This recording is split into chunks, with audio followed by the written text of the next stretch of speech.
ఈ దుష్ట సాంగత్యము అనేటువంటిది మంచి నడవడిని చెడుతుంది. ఎవరైతే దేవునితో సాంగత్యం చేయరో, ఎవరైతే దేవుని బిడ్డలతో సహవాసం చేయరో, ఎవరైతే దేవునితో సహవాసం చేయరో అట్టి వారు ఇలాంటి దుష్టుని యొక్క బారిన పడే అవకాశము చాలా ఉంది. దేవుని సహవాసము, దేవుని బిడ్డల సహవాసము లేనప్పుడు, దేవుని వాక్యంతో మనకి ఆ అన్యోన్యత సహవాసము లేనప్పుడు శత్రువు దాడి చేస్తూ ఉంటాడు. దీనికి నిలువెత్తు ఉదాహరణే ఆది కాండములో అవ్వ ఆదముల మధ్య జరిగినటువంటి, దేవుడికి ఈ మొదటి దంపతులకు మధ్య జరిగిన మరి ఆ కార్యాలు మనం చూడవచ్చు.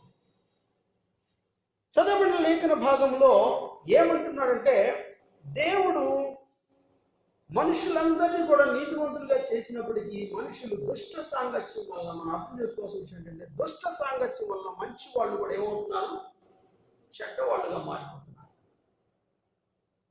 మంచివాడిని ఈ దుష్టుడు ఏం చేస్తున్నాడు ఈరోజు అంటే, చెడిపి వేస్తున్నాడు, పాడు చేస్తున్నాడు. ఏదైనా వనంలో అవ్వ ఆదామును దేవుడు సృష్టించిన తర్వాత వారిని దేవుడు మంచిగానే చేశాడు.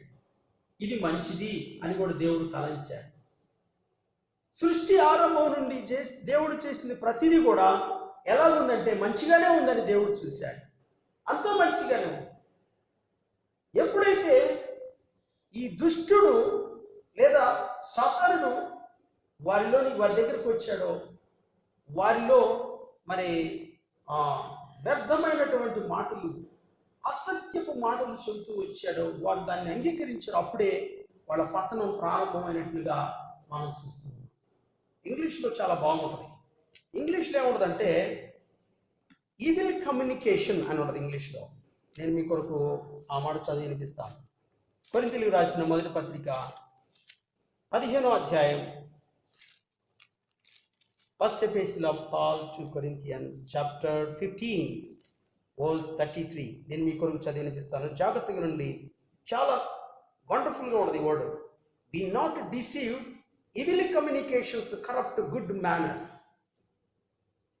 Evil communications, evil communication. Communication అంటే ఏంటి? కమ్యూనికేషన్ అంటే ఏంటి?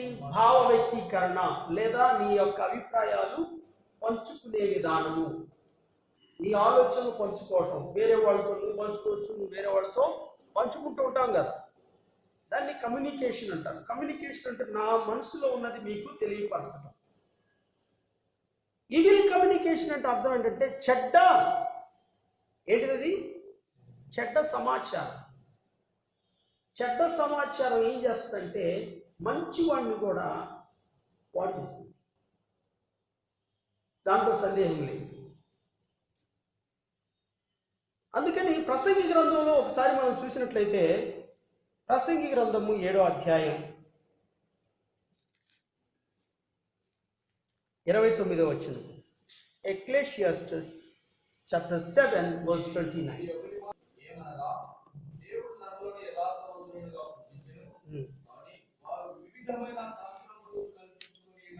చూడండి, ఈ మాట దేవుని వాక్యంలో పరిశుద్ధాత్మను వాయించాడు. దేవుడు మనుషులను ఎలా సృష్టించాడండి? యథార్థవంతులుగా, మంచి వాళ్ళగా దేవుడు సృష్టించాడు. అందరూ మంచి వాళ్ళుగా, నీకు పుట్టుకతో అందరూ మంచివాళ్ళు. నిజంగా చెప్పాలి, మనుషులందరూ మంచివాళ్ళే.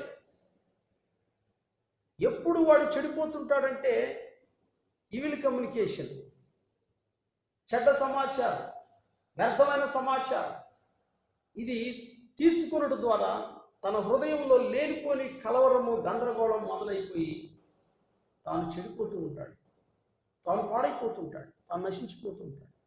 సాతానుడే ఈ చెడ్డ సమాచారం తీసుకొచ్చి మనం పాడు చేశాడు. గుర్తుపెట్టుకోవాలి. అందుకే ప్రభు అంటాడు, మోసపోకుడి. ఎందుకని? All glisters are not gold. మన ఈ లోకంలో చెప్తున్న సామెతిది. మెరిసేదంతా బంగారం కాదు. బైబిల్ పట్టుకున్న ప్రతి ఒక్కడు భక్తుడు కాడు. బాప్తిసం తీసుకున్న ప్రతి ఒక్కళ్ళు పరలోక రాజ్యంలో చేరరు. ఇలా అంటున్నందుకు ఏమనుకో, మారు మనసు పొందాలి. మారు మనసు పొందినవాడు, పాప క్షమాపణ పొందినవాడు, మారు మనసుకు తగినటువంటి ఫలం ఫలించు వారిదే దేవుని రాజ్యం. దేవుని రాజ్యం అందరిది కాదు, అక్రమస్తుంది అసలే కాదు. దేవుని మాటను ధిక్కరించే వారికి కాదు దేవుని రాజ్యం. దేవుని రాజ్యం దేవుని మాటను విని లోబడేవారికి, దేవునితో సహవాసం చేసేవారికి, దేవుని బిడ్డల సహవాసాన్ని కోరుకొని వారితో మరణమైన జీవమైన ఎంత కష్టమైన నష్టమైన చివరి వరకు నిలిచి ఉండేవారిదే దేవుని రాజ్యం. కనుక ప్రియమైన దేవుని బిడ్డలారా, మనుషులందరూ దేవుడు మంచిగానే చేస్తున్నాడు. దేవుడు సృష్టించట్లో తేడా ఏం లేదు. There is no fault in the creation or manufacturing. Fault అనేది ఎక్కడ ఎవరు చేస్తున్నాడు, ఎప్పుడు జరుగుతుంది? After production come out. Defect పీస్లు ఏమి రావట్లా.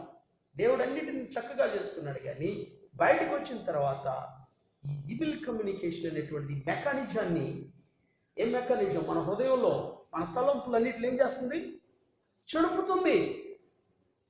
చూసావా? దుష్ట సాంగత్యం అందుకని మంచి నడవడిని చెడుపుతుంది. ఆదాము అవ్వ ఎంతో సుందరమైనటువంటి సౌందర్యమైన ఆహ్లాదకరమైన వాతావరణంలో మంచి ఏదైనా వనములో దేవుడు వారిని ఉంచాడు.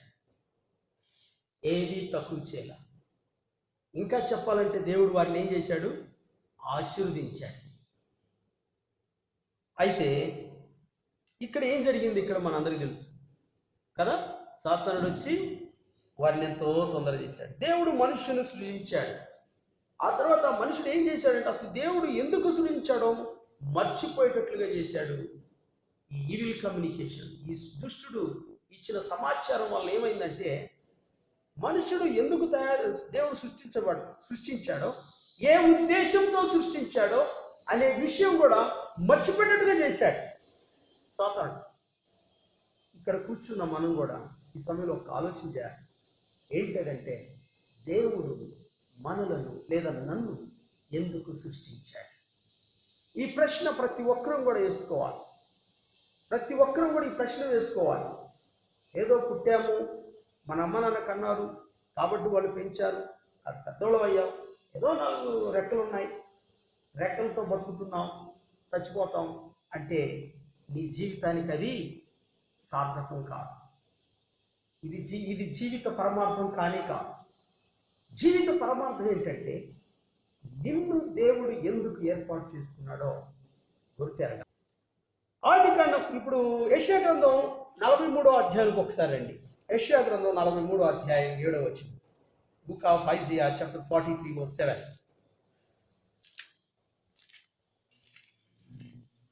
నా మహిమ నిమిత్తము నేను సృజించిన వారిని, నా నామము పెట్టబడిన వారిని అందరినీ తెప్పించుము. నేనే వారిని కలగజేసి వారిని పుట్టించిన వాడను నేనే. కన్ను నుండి అందులైన వారిని చెవు నుండి. చాలా ఇక్కడ చూడండి, దేవుడు చెప్తున్న మాటలు ఏంటంటే ఏమంటున్నాడు? కలుగజేసిన వాడిని, సృష్టించిన వాడిని, పుట్టించిన వాడిని నేనే. ఇంగ్లీష్లో చాలా నీట్గా క్లారిటీ పర్ఫెక్ట్గా వచనాలు ఉన్నాయి, నేను మీకు చెప్తాను. I have created him for my glory. మనిషిని దేవుడు ఎందుకు చేశాడండి? తన మహిమ నిమిత్తమై. ఈ విషయం మనం మర్చిపోకూడదు. దేవుడు మనల్ని ఎందుకు చేశాడు? ఆయన మహిమ కొరకాయ. మనల్ని చూసినప్పుడు శత్రువైన సాతానుడికి ఎంతో వ్యసనం. ఎందుకంటే మనం ఎవరి పోలికలో పుట్టాం? అందుకే ఏమంటాడంటే చూడండి, ఐ హ్యావ్ ఫార్మ్డ్ అంటాడు దేవుడు. I have formed. నేను నిన్ను ఏం చేశాను? నిర్మించాను. ఎక్కడి నుంచి? From the dust of the ground. భూమి ధూళిలో నుంచి దేవుడు మనలను పుట్టించాడు. కాదా? కష్టంగా ఉందా వినటానికి? ఆదికాండం 2వ అధ్యాయం 7వ వచనం. ఆదికాండం 2వ అధ్యాయం 7వ వచనం.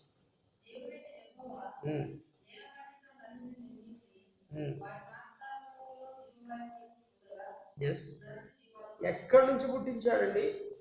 నేల మట్టి నుంచి. మళ్ళా పోయేది కూడా అక్కడికే.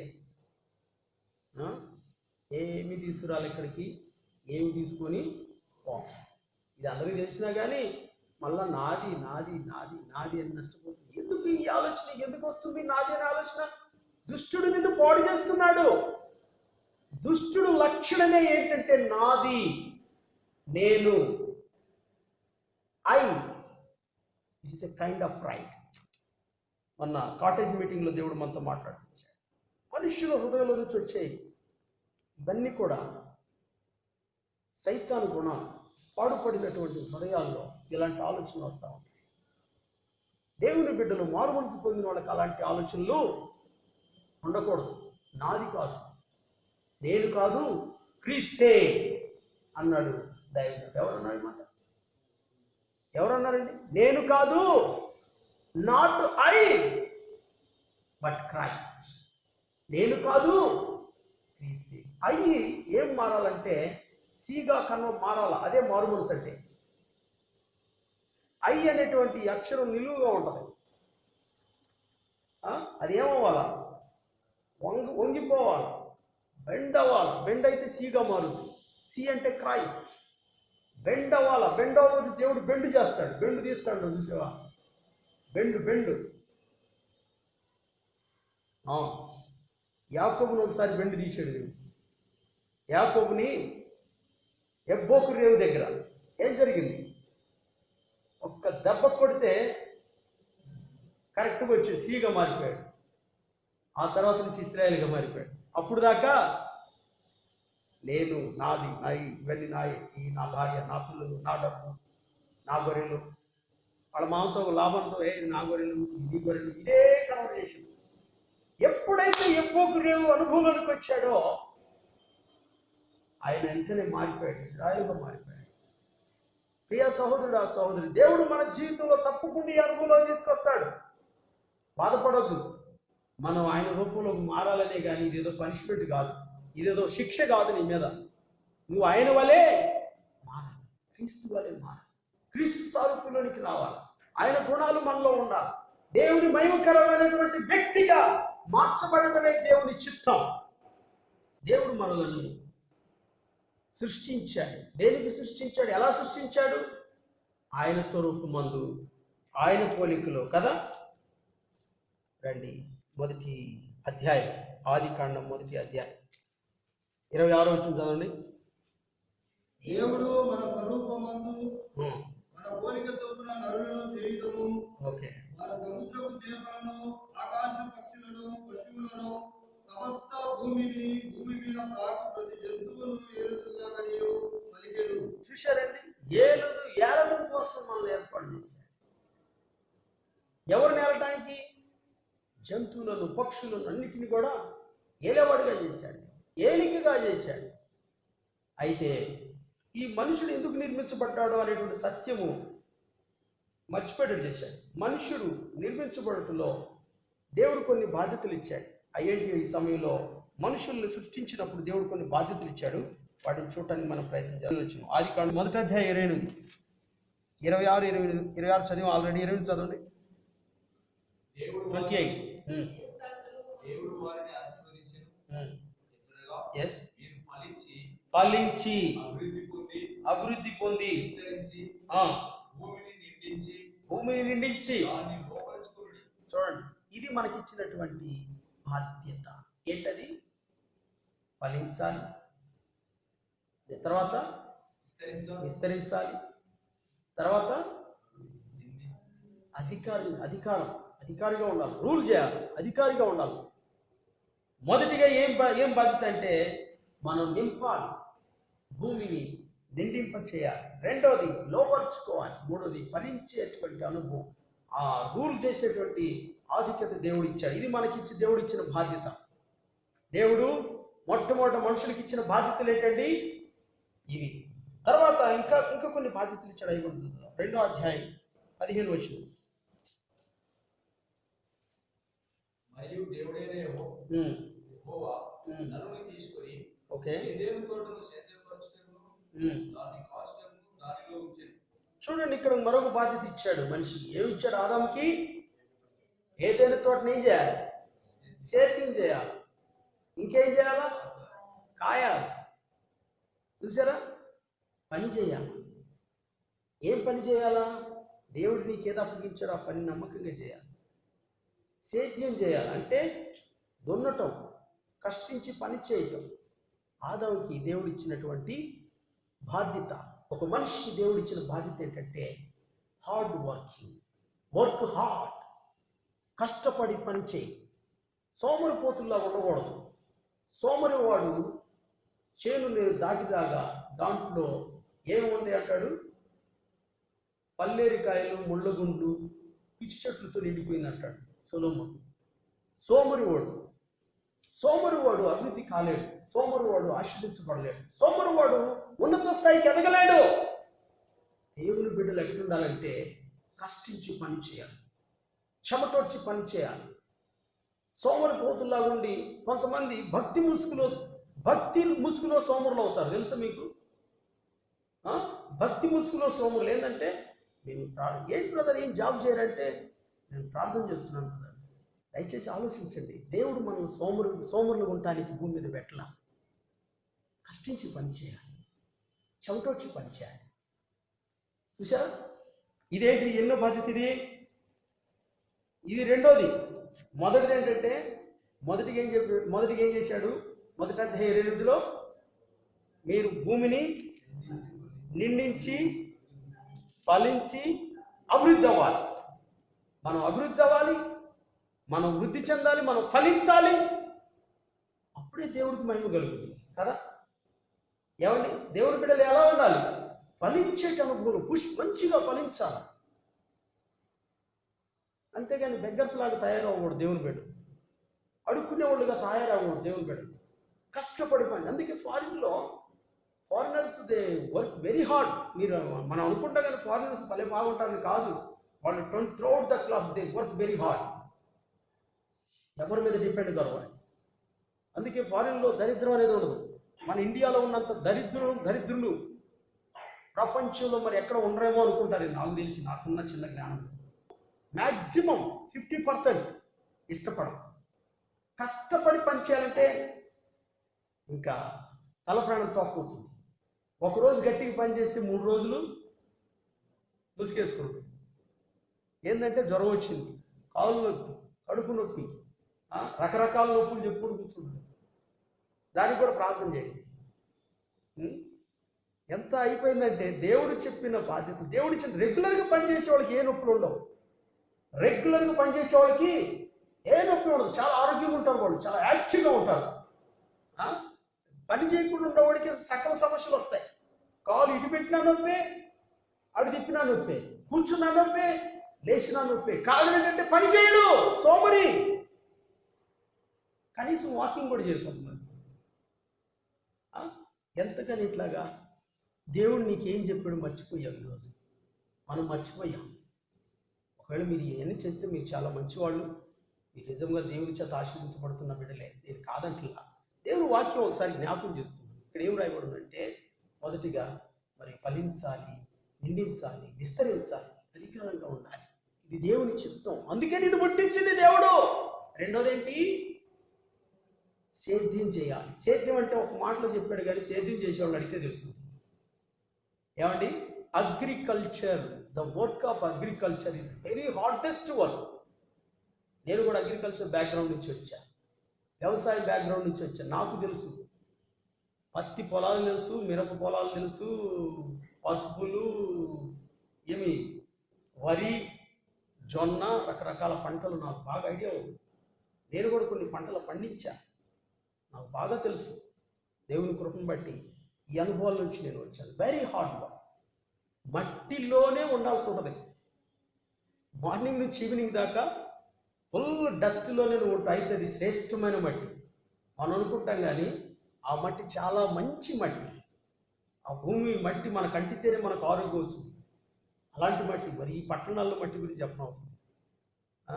మన సరౌండింగ్ మట్టి అంతా కూడా పొల్యూటెడ్ డస్ట్. ఇది కొంచెం లోపల పోయిందంటే అవుట్, దక్కుకుంటూ హాస్పిటల్లో జాయిన్ అవుతుంది. లాట్ ఆఫ్ పొల్యూషన్, కల్మషం ఇదే ఏమంటారు పొల్యూషన్ ఈ తెలుగులో?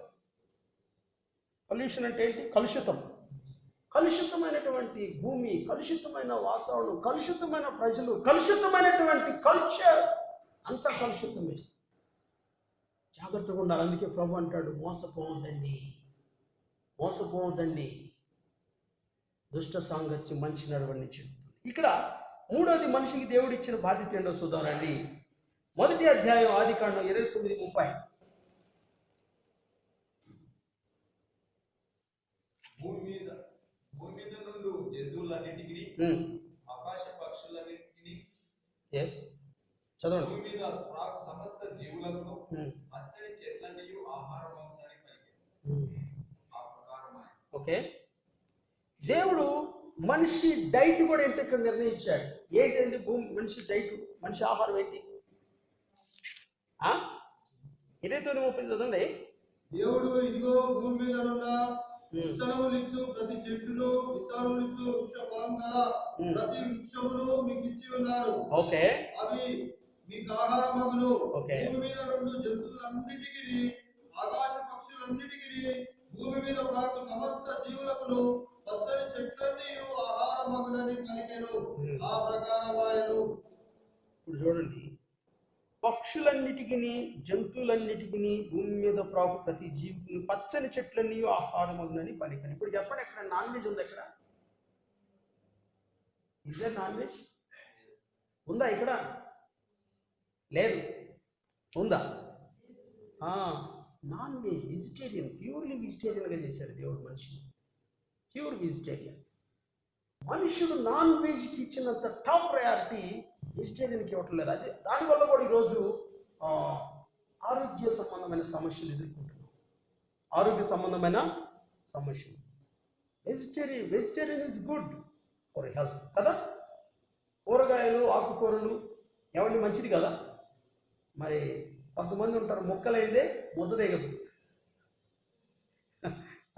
సాధ్యమైనంత వరకు we try to avoid this kind of ఏంటిది నాన్ వెజ్. కొంతమంది చెప్తారు, అసలు నాన్ వెజ్ పడకపోతే మనం అసలుకి ఎక్కడ అనుకో హార్ట్ అటాక్లు వస్తున్నాయి. కొంతమంది కొలెస్ట్రాల్ చేరిపోయి హార్ట్ అటాక్స్. నాన్ వెజ్ తినొద్దని చెప్పట్లేదు. మొట్టమొదటి దేవుడు మనిషిని సృష్టించినప్పుడు వాళ్ళకి దేవుడు ఏ ఆహారం నిర్ణయించాడండి? నేను కాదండి చెబుతుంది వాక్యం. చూడండి, 1వ అధ్యాయం ఆదికాండము 29:30 చదివి మనం ఒకసారి ఆలోచిద్దాం. దాని గురించి మనిషిని సృష్టించినప్పుడు మనిషికి దేవుడు ఇచ్చిన బాధ్యతలు ఏంటి, మనిషికి దేవుడు ఇచ్చిన ఆహారం ఏంటి, మనిషికి దేవుడు ఏమేమి ఇచ్చాడో చూస్తున్నాం. ఇప్పుడు దేవుడు ఆహారం చెప్పినాడు. ఇంక తర్వాత ఇంకోటి చూద్దామండి. 2వ అధ్యాయం 17 చూడండి.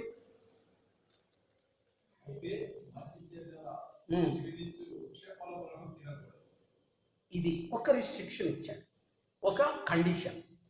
ఇది కూడా ఒక బాధ్యత. ఏంటి ఆ బాధ్యత?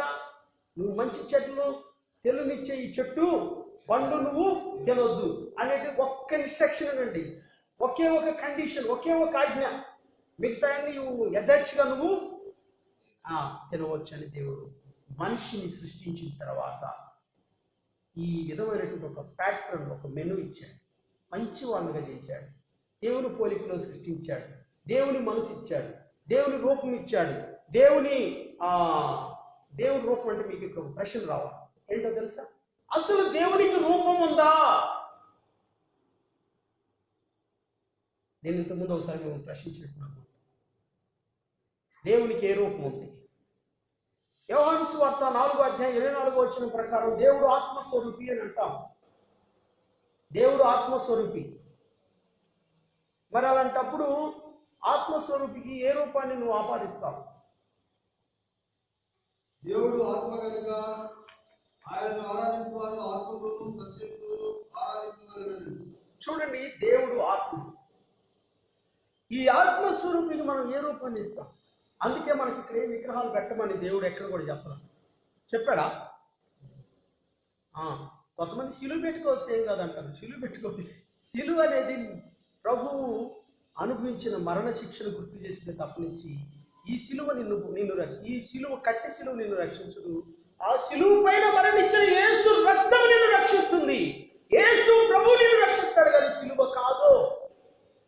మన దేశంలో అయితే ఉరిశిక్ష చేస్తారు, రైట్? మన దేశంలో ఏంటి క్యాపిటల్ పనిష్మెంట్ ఏంటండి? మన దేశంలో అత్యున్నతమైన పనిష్మెంట్ ఏంటి? ఏం చేస్తారు? ఉరిశిక్షే. అదే రోమ్ సామ్రాజ్యంలో లేదా రోమా దేశంలో, రోమిల దేశంలో అక్కడ వాళ్ళ క్యాపిటల్ పనిష్మెంట్ ఏంటంటే సిలువ మరణం. ఇక్కడ మనకి ఉరిశిక్ష ఎలాగో వాళ్ళకి అక్కడ ఏంటది? సిలువ కేసేయటమే. అది వాళ్ళ ఫైనల్ పనిష్మెంట్ వాళ్ళది. యేసుక్రీస్తు ప్రభు అదే దేశంలో అక్కడే ఉన్నాడు, అక్కడే జన్మించాడు. ఎందుకంటే ప్రవచనాలు ఉన్నాయి ఆల్రెడీ. ముందు ఏవైతే చెప్పాడో రాయబడిన ప్రకారం క్రీస్తు ప్రభు వాటన్నిటిని కూడా ధర్మశాస్త్రం నెరవేర్చడానికి వచ్చాడు. అక్కడ ఉన్నటువంటి సిస్టమ్ ఆల్రెడీ ముందుగానే దేవుడు పెట్టింది, అదంతా జరుగుతూనే ఉంది. అయితే ఇక్కడ ఏంటంటే దేవుడు ఏ రూపాన్ని కూడా చేసుకోమని మనకి చెప్పలేదు. దయచేసి బాగా వినాలి. దేవుడు ఏ రూపానికి సాగిలపడమని చెప్పలేదు. అందుకనే నిర్గమాకాండము 20వ అధ్యాయం మొదటి ఒక 5 వచనాలు చదువుకుంటూ పోతే అక్కడ అన్ని ఈ వివరణ ఉంటుంది. మీరు తర్వాత చదవడం టైం లేదు. ఏమంటాడు దేవుడు? నేను తప్ప వేరొక దేవుడు లేడు. ఆకాశం ముందు కానీ, భూమి మీద కానీ, భూమి కింద కానీ, జలములలోనైనా ఏ రూపాన్ని నువ్వు చేసుకోవద్దు. Don't make any image. ఏ రూపాన్ని నువ్వు చేసుకోవద్దు, దానికి నువ్వు సాగిలపడవద్దు. దేవుడు చెప్పిన మాట మనం వినాలి. దేవుని మాట వినాలి. ఏ రూపాన్ని నువ్వు చేసుకోవద్దు. దేవుడు ఆత్మస్వరూపం. ఆయన స్వరూపంలో మనం చేసుకున్నాడు. ఆయన స్వరూపం ఏంటి అంటే ఆయన స్వరూపము ఆయన ఇంటలెక్చువల్. అంటే ఇంటలెక్చువల్ అంటే జ్ఞానము కలిగినవాడు, సర్వజ్ఞాన సంపన్నుడు. ఆయన భవిష్యత్ జ్ఞానం కలిగిన దేవుడు. ఆయనే జ్ఞానానికి నిధి. ఆయన గుణాలే ఆయన రూపం. ఇంకోటి ఆయన ఈ హ్యావ్ రేషనాలిటీ. రేషనాలిటీ అంటే ఏంటంటే వివేచనా శక్తి. దేవుడికి ఆయనకున్న వివేకము, ఆయనకున్న జ్ఞానం ఈ ప్రపంచంలో ఎవరికి లేదు. ఆయన దేవుడు. ఆయన లక్షణాలే ఆయన రూపంగా మనం వర్ణిస్తూ ఉంటాం. దేవుడు ఆనాడు అవ్వని ఆదాముని దేవుని రూపంలో చేశాడట. అర్థం ఏంటంటే వారిని కూడా వివేకవంతులుగాను, వాళ్ళు కూడా జ్ఞానవంతులుగాను, వారు కూడా వ్యక్తి సొంతగా నిర్ణయాలు తీసుకునే అధికారమును దేవుడు ఇచ్చాడు అని అర్థం. ఇంతవరకు బాగానే ఉంది. ఇప్పుడు దుష్టుడు ప్రవేశించాడు. Evil entered in the garden. ఏమండి? ఏదైనా వనంలోనికి ఇప్పుడు ఎవరు ఎంటర్ అయ్యారు? దుష్టుడు. దుష్టుడు సర్పరూపం ధరించాడు. పావులన్నీ సైతాన్లని కాదు. అర్థమైందండి? సాతానుడు తీసుకున్నటువంటి ఇన్కార్నేషన్ అంటారు ఇంగ్లీష్లో. ఇన్కార్నేషన్ అంటే శరీర రూపం ధరించడం. సాతానుడు కూడా శరీర రూపం ధరిస్తాడు. ఏం శరీరం ఉందో అది తీసుకునేది? దాని గుణం ఏదో అదే శరీరం. సర్పానికి ఏ విషం, చంపే గుణం సర్పాన్ని కదా. సాతానుడు కూడా అదే బాడీ తీసుకుంటాడు, వేరే బాడీలు రాడు. లేదా పందులు, it's like to dwell in the pigs, swans. అక్కడ పందులు ఉన్నాయి, దాంట్లో మమ్మల్ని పంపించో దేవుడా అని ఒత్తుకోరా. సాతానుడు ఏర్పాటు చేసుకునే శరీరాలు, ఉండే శరీరాలు ఏంటంటే గలీజ్, అగ్లీ, ఈవిల్, వెరీ బ్యాడ్. ఈరోజు ఎవరైతే ఇలాంటి లక్షణాలు కలుగుతారో వాళ్ళలో ఎవడుంటాడు? సాతానుడు ఉంటాడు. వాళ్ళకి they are the dwelling place for devil. So సాతానుడు ఎంటర్ ఏం చేశాడండి? అవ్వకి ఏం చేశాడు? ఈవిల్ కమ్యూనికేషన్ ఇచ్చాడు, బ్యాడ్ కమ్యూనికేషన్ ఇచ్చాడు. Bad communication. మంచి ఆమె పాపం. ఆదాము చాలా మంచి పాండిత్యము కలిగినవాడు, మంచి జ్ఞానం కలిగినవాడు, మంచి కవిత, బ్యూటిఫుల్ పోయిమ. 23 వచ్చిన 2వ అధ్యాయం ఆదికాండం 23 వచ్చిన. ఎస్ ఎస్ ఇప్పుడు చెప్పండి, నరుల్లో నుంచి తీయబడిందని ఆయనకి ఎట్ట తెలిసింది? దేవుడు గాఢ నిద్ర కలిగజేశాడుగా. గాఢ నిద్రపోయినకి ఏమైనా తెలుస్తుందండి? దొంగడు వచ్చి ఏం దోసుకుపోయింది కూడా నిద్రపోయాడు తెలుసుద్దా? సహజంగా. ఇప్పుడంటే సీసీ కెమెరాలు పెట్టారు, లేచినాక ఎవడు వచ్చాడో ఏదో జరిగిపోయింది. అప్పుడు సీసీ కెమెరాలు, అప్పుడు వాళ్ళకు ఉన్నటువంటి స్పెషల్ ఎన్లైట్మెంట్ ఏంటంటే, ఇన్సైట్ ఏంటంటే, దేవుడికి ఉన్న గుణాలన్నీ వాళ్ళకు ఉన్నాయి. ఒకవేళ దేవుడు ఆ శరీరాన్ని నిద్రపుచ్చుంటాడేమో కానీ ఆయన ఆత్మ మేలుకొని ఉంటుంది. ఏం జరుగుతుందో అన్ని కూడా ఆదాము చూస్తూనే ఉన్నాడు. ఆదాము తెలుస్తుంది. ఆదాముకి దేవుడికి ఉన్న లక్షణాలన్నీ దేవుడి రూపమే ఉంది. అప్పుడు కూడా దేవుని రూపము, దేవుని సొగసు, దేవుని సౌందర్యం, దేవుని క్యారెక్టర్స్ అన్నీ ఆదాముకు ఉన్నాయి. ఎప్పుడైతే ఈ ఈవిల్ కమ్యూనికేషన్ వచ్చిందో వీళ్ళకి, అప్పుడే వాళ్ళు స్పాయిల్ అయిపోయారు, అప్పుడే వాళ్ళు పాడైపోయారు, అప్పుడే వాళ్ళు దైవ మహిమను కోల్పోయారు, దేవుని స్వరూపాన్ని కోల్పోయారు, భ్రష్టులైపోయారు. చూసారా? అందుకనే ఈవిల్ కమ్యూనికేషన్ ఏం చేస్తుంది? కొరింథీయులకు రాసిన మొదటి పత్రిక 15వ అధ్యాయం 33వ వచనం.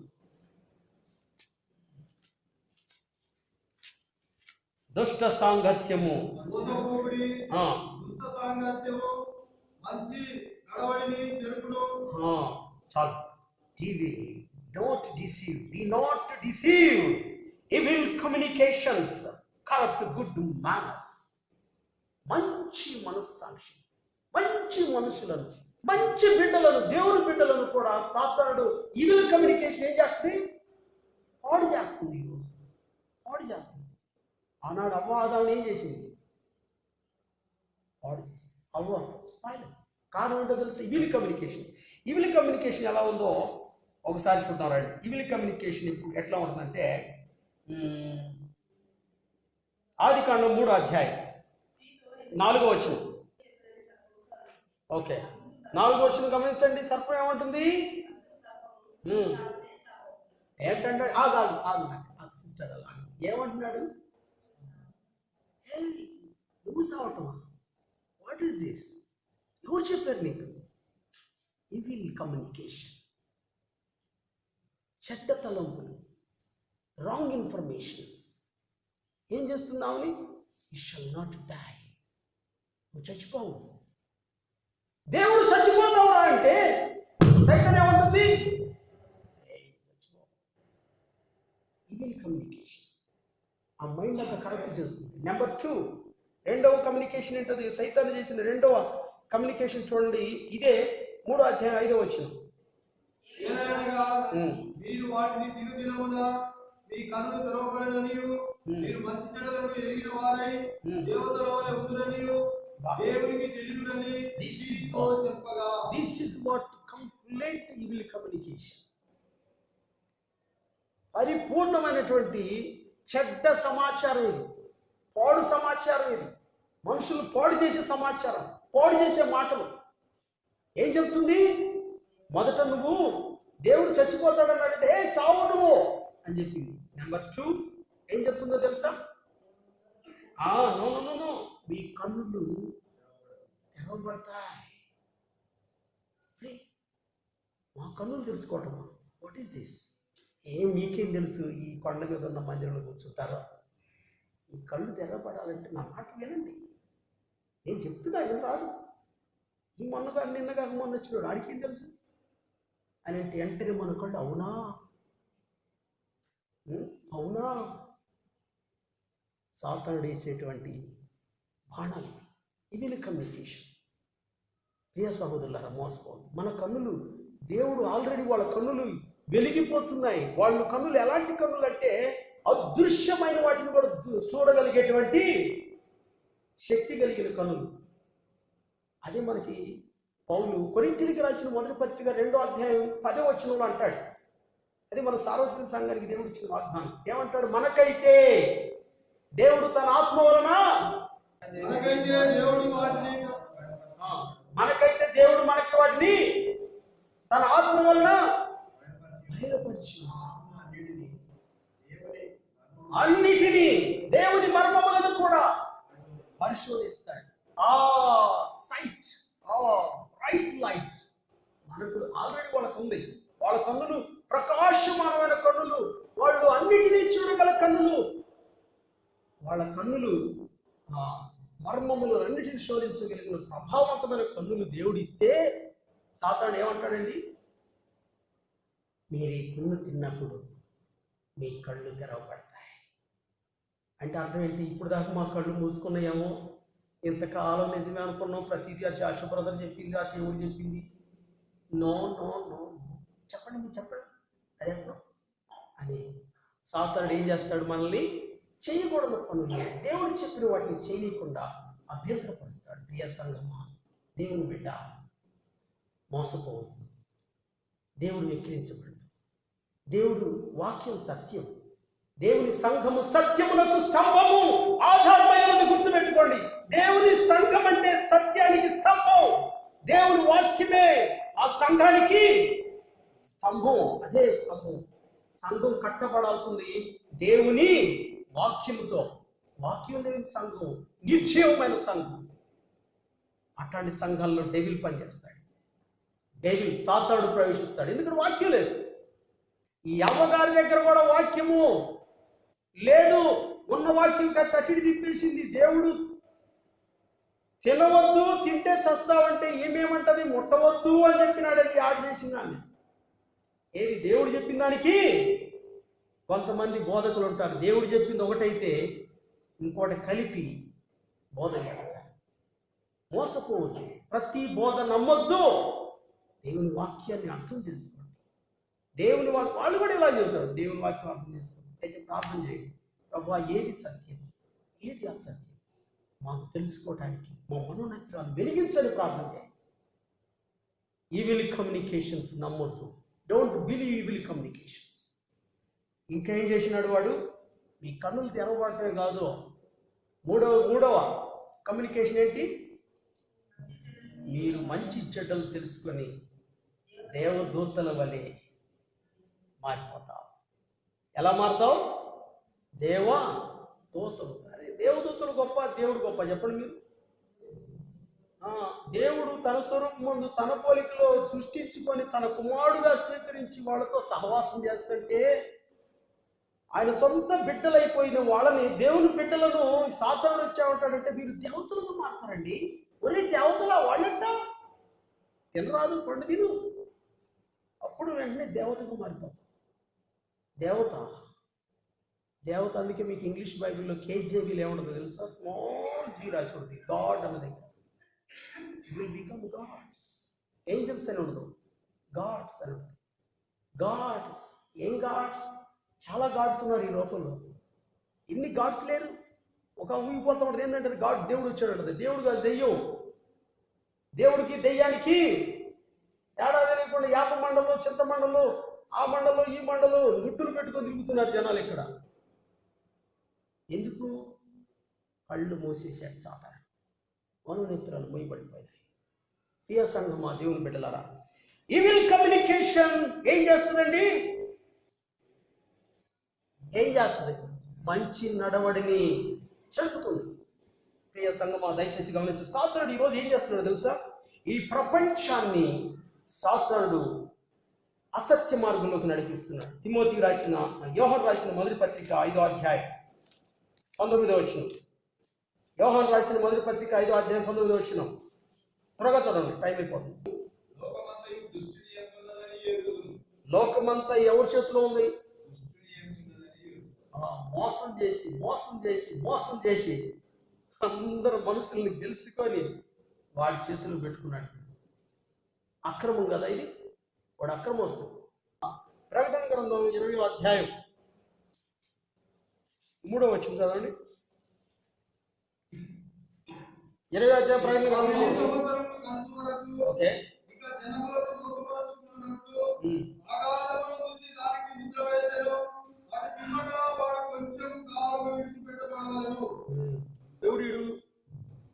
ఎవడు ఏమండి వింటున్నారా? ఎవడు? వాడేనంటే సాతానుడు. కత్తి వినండి, అర్థమవుతుంది. దేవుడు 1000 సంవత్సరాలు బంధిస్తాడు వాడిని కదా, మోసం చేయకుండా. ఎవరిని? దేశాలు, ప్రపంచ దేశాలను మోసం చేయకుండా బంధించే రోజు ఒక రోజు రాబోతుంది. వాడు ఆది నుంచి మోసగాడండి. వాడు ఆది నుంచి సత్యం లేదు వాడిలో. యోహాను సువార్త 8:4 ప్రభు చెప్పాడు కదా. చూడండి ఒకసారి త్వరగా తీయండి. యోహాను సువార్త 8:44 ప్లీజ్. మీరు మీ తండ్రి యొక్క అపవాది సంపన్నులు, మీ తండ్రి దురాశలు నెరవేర్చబోతున్నారు. ఆది నుండి వాడు నరహంతకుడై ఉండి సత్యమందు నిలిచిన వాడు కాడు. వాడు సత్యమందే ఉండడు. వాడిలో సత్యమే లేదు. వాడు అబద్ధం ఆడినప్పుడు వాడి స్వభావాన్ని అనుసరించి వాడు అబద్ధికుడు, అబద్ధానికి జనకుడై ఉన్నాడు. ఎవడు వీడు? ఈవిల్, ఇంగ్లీష్లో ఈవిల్ స్పిరిట్స్. అందుకనే తిమోతికి రాసిన మొదటి పత్రిక 4వ అధ్యాయం మొదటి విషయం చూడండి ఒకసారి. అక్కడ ఏం రాయడం? తిమోతికి రాసిన మొదటి పత్రిక 4వ అధ్యాయము మొదటి వచనం త్వరగా చదవండి. అయితే కడవరి దినములలో కొందరు అబద్ధికుల వేషధారణ వల్ల మోసపడుచు ఆత్మల యందు దయ్యముల బోధ యందు నమ్మిక ఉంచి విశ్వాస భ్రష్టులు అవుతారు. సంగమా, దేవుని బిడ్డలారా, దయచేసి అర్థం చేసుకోండి. ఈవిల్ కమ్యూనికేషన్, దుష్ట సాంగత్యం మనల్ని ఏం చేస్తుంది? భ్రష్టులు చేస్తుంది, విశ్వాస భ్రష్టులు చేస్తుంది. లేనిపోయిన మాటలు మాట్లాడటం కూడా, అసత్యమైన మాటలు మాట్లాడటం అనేది దేవుని బిడ్డలకు తగదు. ఇది మనకు తగదు. అందుకనే తిమోతికి రాసిన 2వ పత్రిక 2వ అధ్యాయం 16వ వచనం చదువుతున్నాడు. అపవిత్రమైన వట్టి మాటలకు విముఖులై ఉండుము. అట్టి మాటలాడువారు మరి ఎక్కువగా భక్తిహీనులు. ఉరుకుడు పుండు అంటే ఇంతకంటే డేంజర్ అది. అది బాడీ మొత్తం తినేస్తూ ఉండదు, చచ్చిపోతారు. సరైన ట్రీట్మెంట్ సరైన సమయానికి అందకపోతే దే విల్ డై. ఈ మాటలు కురుకుడు పుండు పాకినట్టు పాకుతాయి అంట. ఏం మాటలు అయ్యి చూడండి అక్కడ 16వ వచనం. అపవిత్రమైన వట్టి మాటలు. ఏం మాటలు అయ్యి? వట్టి మాటలే. ఏం చేయాలి మనం? విముఖులమై ఉండాలి. ఈ వట్టి మాటలు అంటే ఏంటో తెలుసా? Evil communication. వట్టి మాటలు అంటే ఏంటి అనుకున్నారు? అబద్ధమైన, అసత్యమైన, సైతాను సంబంధమైన ఇవి నిన్నేం చేస్తాయి తెలుసా? పాడు చేస్తాయి.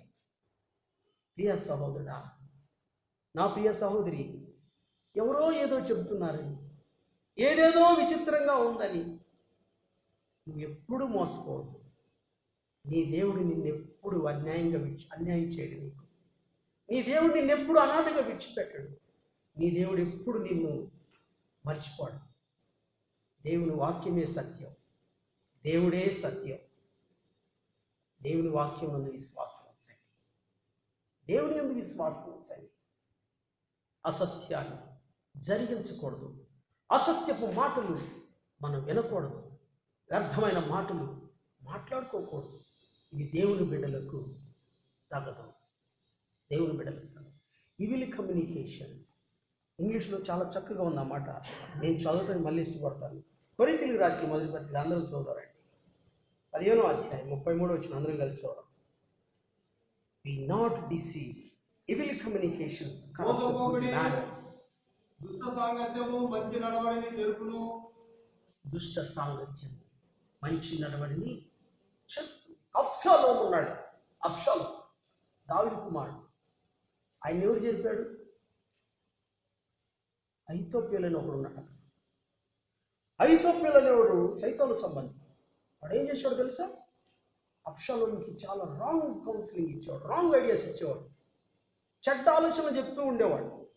అబ్షాలోము చెడు పనులు చేసి ఎంతో నష్టపోయాడు. తన జీవితంలో చేయకూడని పనులు ఎన్నో చేశాడు. నా ప్రియ సహోదరుడు, ఆ సహోదరి, ఈ సాతానుడు ఇట్లాంటి ఎన్నో మనకు బోధిస్తూ ఉంటాడు. ఏవి నమ్మొద్దు. దేవుని వాక్యమే సత్యం. దేవుని యందు విశ్వాసం ఉంచిన మనం దేవుని బిడ్డల సహవాసం కలిగి, దేవునితో సహవాసం కలిగి, దేవుని రాకడ పర్యంతం వరకు నిలకడగా ఉండాలి. అందుకనే ఏమంటాడో తెలుసా పౌలు? మీరు అవిశ్వాసులతో జోడుగా ఉండొద్దండి. ఎందుకని?